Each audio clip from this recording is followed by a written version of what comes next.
അഴീക്കോട് നിയോജക മണ്ഡലത്തിലെ ജനപ്രതിനിധിയായിട്ട് കഴിഞ്ഞ നിയമസഭയിലാണ് ആദ്യമായിട്ട് തിരഞ്ഞെടുക്കപ്പെട്ടത്.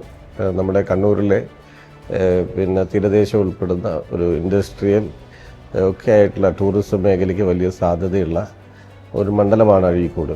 അഴീക്കോട് തുറമുഖം ഉൾപ്പെടെയുള്ള വലിയ വികസന സാധ്യതയുള്ളൊരു മണ്ഡലത്തിലെ ജനപ്രതിനിധിയാകാൻ കഴിഞ്ഞു എന്നത് സന്തോഷകരമായിട്ടുള്ള കാര്യമാണ്. കഴിഞ്ഞ 5 വർഷക്കാലം സർക്കാർ ആ മണ്ഡലത്തിൻ്റെ വികസനത്തിന് വേണ്ടി ഒട്ടേറെ പദ്ധതികൾ, Malabar international green field port അഴീക്കലാണ് ഗവൺമെൻറ് പ്രഖ്യാപിച്ചത്. ലോക ഭൂപടത്തിൽ ഇടം നേടിയിട്ടുള്ള ചാൽ ബീച്ച് അഴീക്കോടാണ്.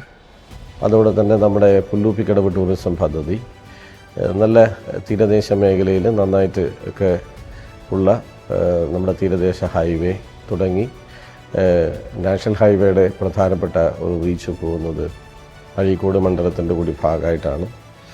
പള്ളിക്കുന്ന് വിമൻസ് കോളേജ്, മലബാറിലെ വളരെ പ്രധാനപ്പെട്ട ഒരു കോളേജ് സ്ഥിതി ചെയ്യുന്നത് അഴീക്കോട് മണ്ഡലത്തിൻ്റെ ഭാഗമായിട്ടാണ്. ഇങ്ങനെ നമ്മുടെ വലിയ വികസന സാധ്യതയുള്ള നല്ല നിലയിൽ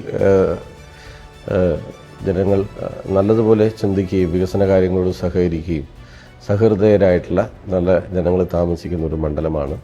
കഴിഞ്ഞ 5 വർഷക്കാലം ഗവൺമെൻറ്റിൻ്റെ ഭാഗത്ത് നിന്ന് നേരത്തെ പറഞ്ഞ പോലെ വലിയ പിന്തുണയും സഹായവും ആ മണ്ഡലത്തിൻ്റെ ഭാഗമായിട്ട് ഉണ്ടായി.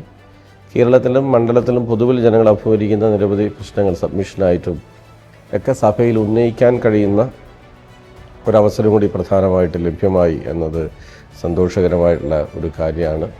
നിയമസഭ എന്നത് കേരളത്തിലെ പൊതുവിൽ ഓരോ പ്രദേശത്തെയും മണ്ഡലത്തിലെയും ജനങ്ങളും നാടും അഭിമുഖീകരിക്കുന്ന പ്രശ്നങ്ങളും അത് ചർച്ച ചെയ്യുന്ന ഒരു വലിയ ജനാധിപത്യ വേദി എന്ന നിലയിൽ അതിൻ്റെ ഭാഗമായി മാറാൻ കഴിഞ്ഞതിലുള്ള സന്തോഷവും വളരെ പ്രധാനമാണ്. തീർച്ചയായിട്ടും ഒരു വലിയ അവസരമായിട്ടാണ് നിയമസഭാ പ്രവർത്തനങ്ങളെ കാണുന്നത്. ഇത്തവണ വീണ്ടും അഴീക്കോട് മണ്ഡലത്തിൻ്റെ ഭാഗമായി തിരഞ്ഞെടുക്കപ്പെട്ട് ഈ സഭയുടെ ഭാഗമായി മാറി എന്നത് ഏറെ സന്തോഷം പകരുന്ന ഒരു കാര്യമായിട്ടാണ്.